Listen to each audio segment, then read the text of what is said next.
Հիմա պարոն Մաթևոսյան եւ Տիկին Վարդապետյան, մենք կարող ենք այս գլխից որոշել, եթե արդեն չենք որոշել, որտեղ անտառ լինելու, մենք այդ հողերը ուրիշ նպատակով չենք օգտագործելու։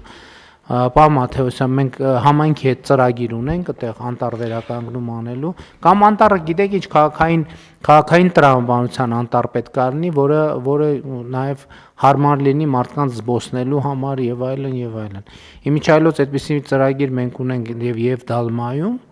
այնտեղ իհարկե տարածքը ավելի մեծ է, բայց քաղաքային անտառ ասելով նկատի ունեմ, որ նաև քայլուղիներ, վազքուղիներ, հեծանվուղիներ պայմանով, որ ներսում ոչ մի առևտրային եւ բան որ տարածք չի լինելու, այսինքն ակտիվ կյանքի համար հարմար, բայց առանց կոմերցիոն բաների, կոմերցիոն ինչ որ կետերի։